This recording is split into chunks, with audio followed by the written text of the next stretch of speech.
While I was cooking, despite my injured shoulder, my wife stormed in with McDonald's, looked at my homemade meal, and sneered, "God, even your food looks as pathetic as you do." Then turned to our 6-year-old, "Sweetie, promise mommy you'll never end up with a failure like daddy. Some men are born losers." I quietly packed away the special anniversary dinner I'd planned, watched them eat their burgers, and said nothing. Today, my phone blew up with 13 missed calls from her. Something broke inside me yesterday, and I need to get this off my chest before my brain completely seizes up. Eden and I have been married for 12 years. We have a 6-year-old daughter, Poppy, who's the light of my life. For the past decade, I've worked my ass off to provide for my family. Nothing fancy, just honest work that pays the bills and keeps us comfortable in our modest 3-bedroom in the suburbs. Never missed a mortgage payment, never complained about the long hours. 3 weeks ago, I tore my rotator cuff at work. Not completely, but enough that the doctor ordered me to wear this clunky shoulder brace and limit movement. The pain's been no joke. I've been popping ibuprofen like candy and sleeping in the recliner because I can't lie flat without my shoulder feeling like it's being ripped off. Yesterday was our anniversary, 12 years. Even with everything that's been going on between us lately, I wanted to do something special. Eden's been different these past couple years. Cold, critical, always finding something to pick at. The way I dress, how I talk. My dad jokes that Poppy still laughs at.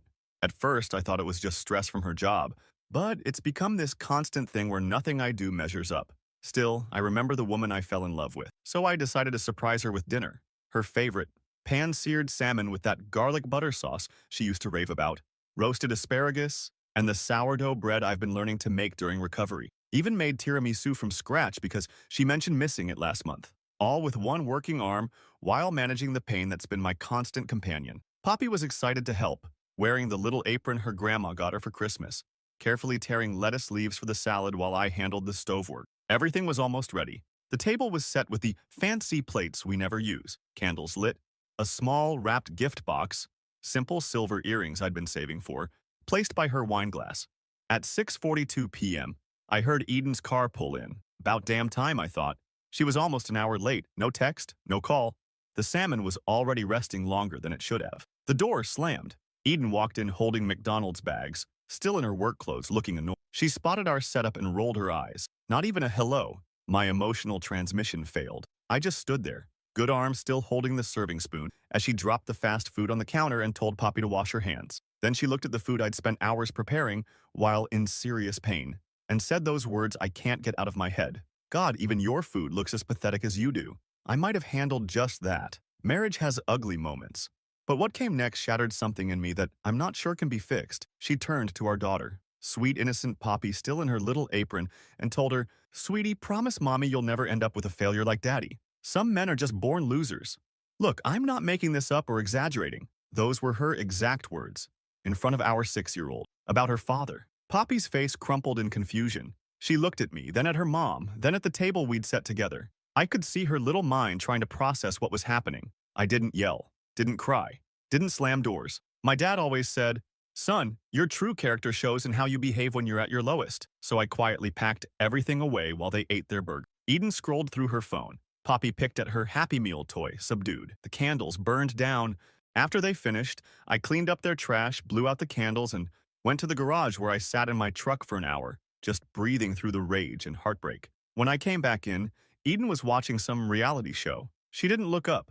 I took Poppy upstairs for her bath and bedtime story routine. My little girl hugged me extra tight before falling asleep like she knew something was deeply wrong. I spent most of the night on the living room couch, staring at the ceiling, replaying the last 2 years in my head. The increasing contempt, the separate vacations, the way she turns away when I enter a room, how she started going out more with colleagues whose names change every week. This morning at breakfast, Eden acted like nothing happened, made herself avocado toast, kissed Poppy goodbye, and left without acknowledging me. Typical Thursday, apparently.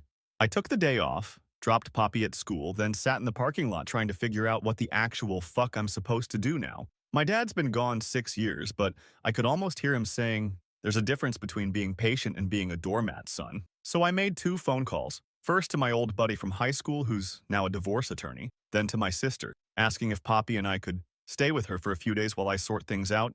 I'm not rushing into anything, but yesterday was a line crossed that can't be uncrossed. You don't poison your child against their father. You don't crush someone who's already hurting, not someone you once promised to love. I'm picking Poppy up early tomorrow.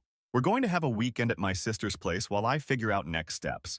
Eden doesn't know yet. She'll notice when she comes home to an empty house and finds my note. I'm typing this with my good arm, thumb cramping from hitting these tiny keys, but somehow getting it out helps. Maybe I am a failure in some way. Maybe I could have been more ambitious, pushed harder for promotions, taken more risks. But I've been a good dad and a loyal husband. I deserve better than being publicly humiliated in front of our daughter. My shoulder throbs as a reminder of how much I've given, but it's nothing compared to the ache in my chest when I think about what this will do to Poppy.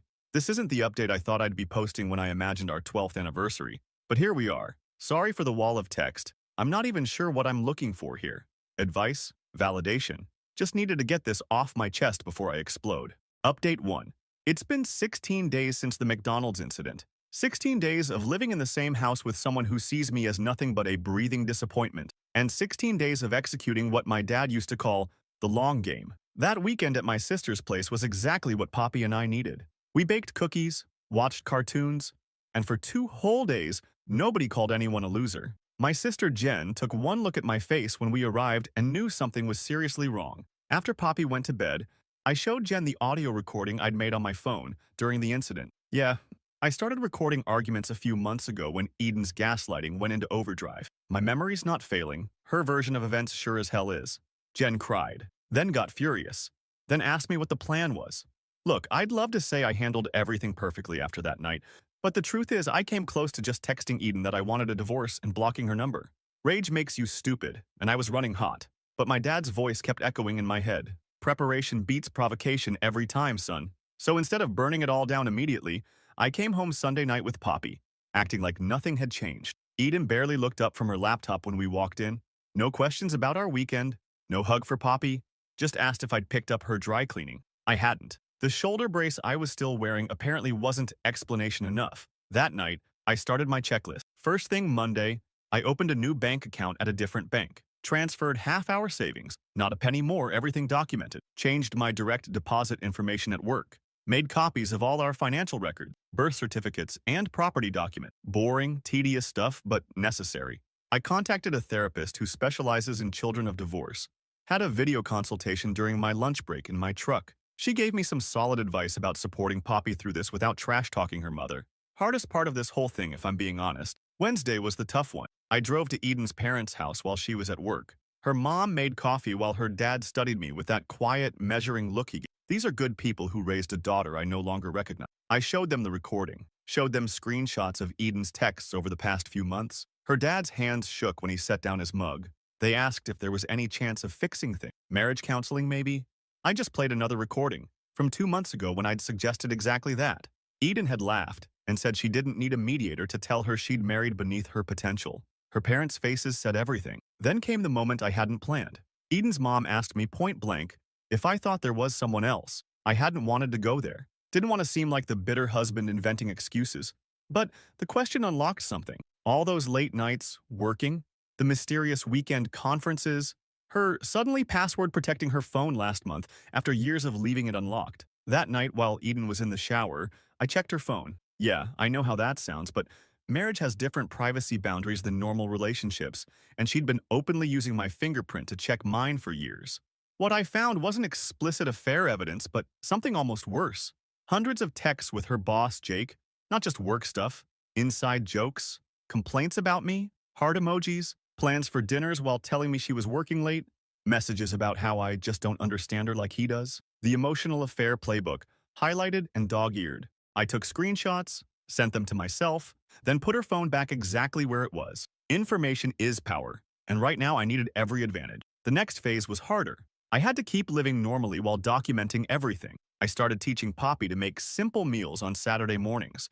Pancakes, eggs, simple stuff a 6-year-old can handle with supervision.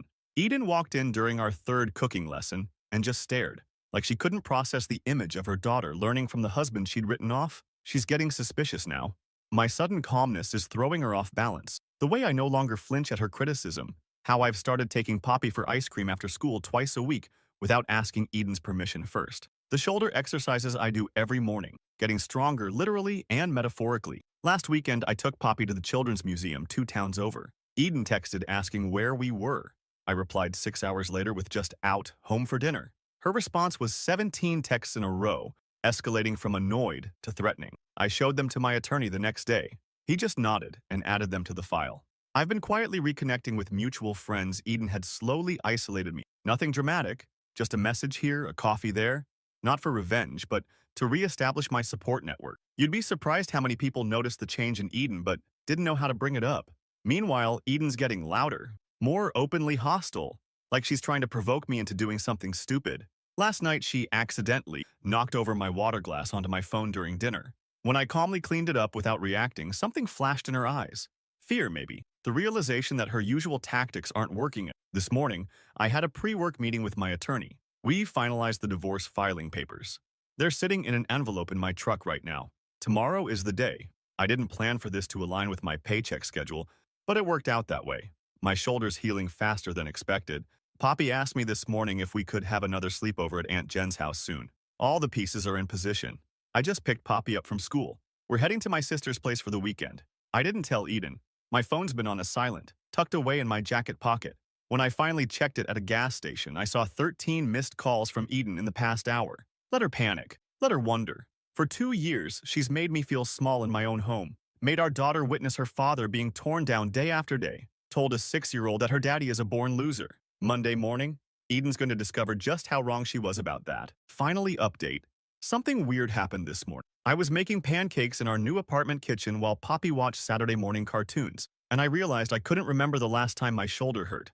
The physical therapist said it would be a long road to full recovery, but somewhere between all the chaos, the pain just faded into background noise. Kind of like my marriage, I guess. It's been 53 days since I left those papers on the kitchen table. 53 days of what my dad would have called reaping what you sow. And honestly, I'm still processing everything that went down. When we left off, I had taken Poppy to my sister's for the weekend without telling Eden. Those 13 missed calls? That was just the beginning. By Sunday night, my voicemail was full, and my text inbox looked like someone had a seizure on the keyboard. Mostly caps lock rage, followed by confusion. Then the classic manipulation cycle. Threats, guilt trips, sudden declarations of love. Repeat. I didn't respond to any of it. Monday morning came, and I dropped Poppy at school like normal. Her teacher pulled me aside, mentioned that Poppy seemed quieter lately. I explained we were going through some family changes. She gave me that knowing look teachers get when they've seen this play out 100 times before, slipped me a pamphlet about helping kids through divorce. Small kindnesses hit different when you're barely holding it together. Eden had gone on a girls' trip that week, which I later found out was actually a weekend with Jake at some cabin upstate. The location tags on her friend Melissa's Instagram stories didn't match the girls' wine tasting narrative. Rookie mistake. So she came home Monday evening to an empty house and divorce papers on the kitchen table. No dramatic confrontation, no screaming match, just cold, legal reality waiting beside the pile of mail. The first text came at 7:43 p.m. Just 3 words. Is this real?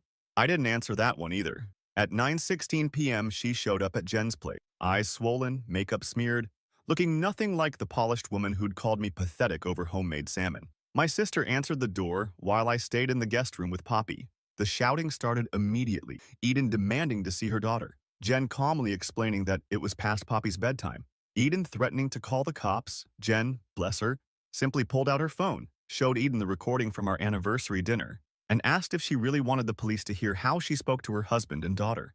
The sudden silence was like someone hitting mute on a car alarm. Look, I didn't want things to get ugly. Despite everything, we've got a kid together. But Eden made that impossible. The next morning, she started calling mutual friends, spinning some story about me having a mental breakdown and abandoning her. What she didn't know was that I'd already had coffee with most of them over the past 2 weeks.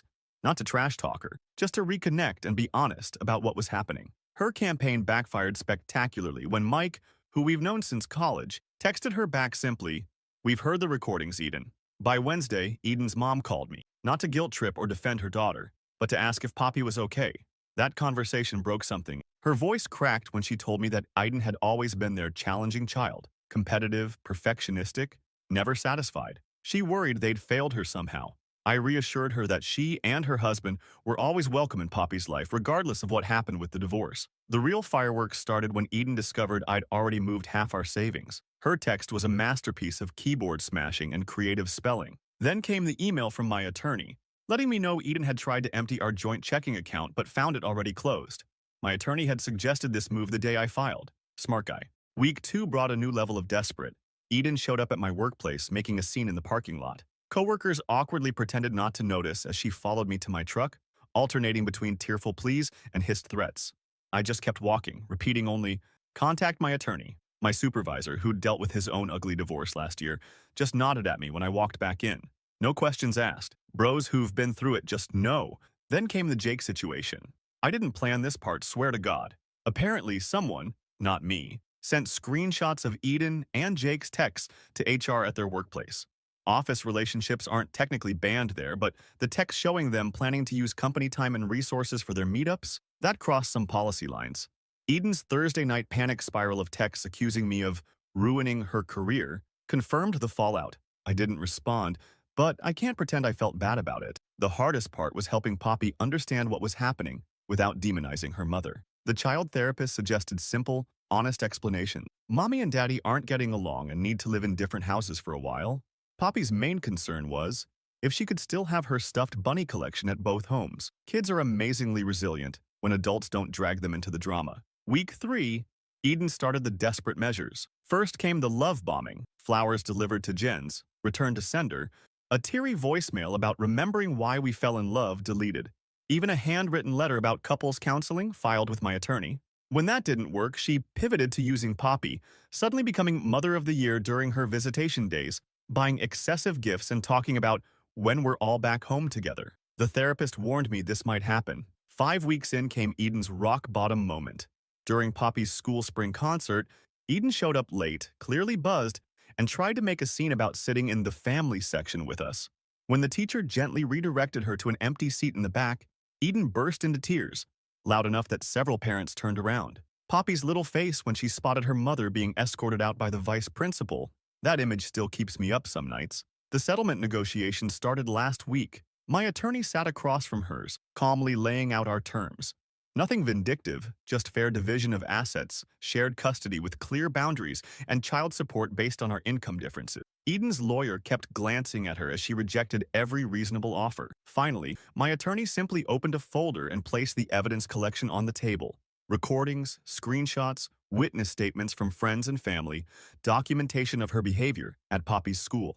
Eden went completely silent. Her lawyer whispered something to her. She nodded once, face blank. They accepted our terms 20 minutes later. Yesterday, I signed the lease on a new 2-bedroom apartment 10 minutes from Poppy's school. It's nothing fancy, beige walls and outdated appliances, but it's peaceful.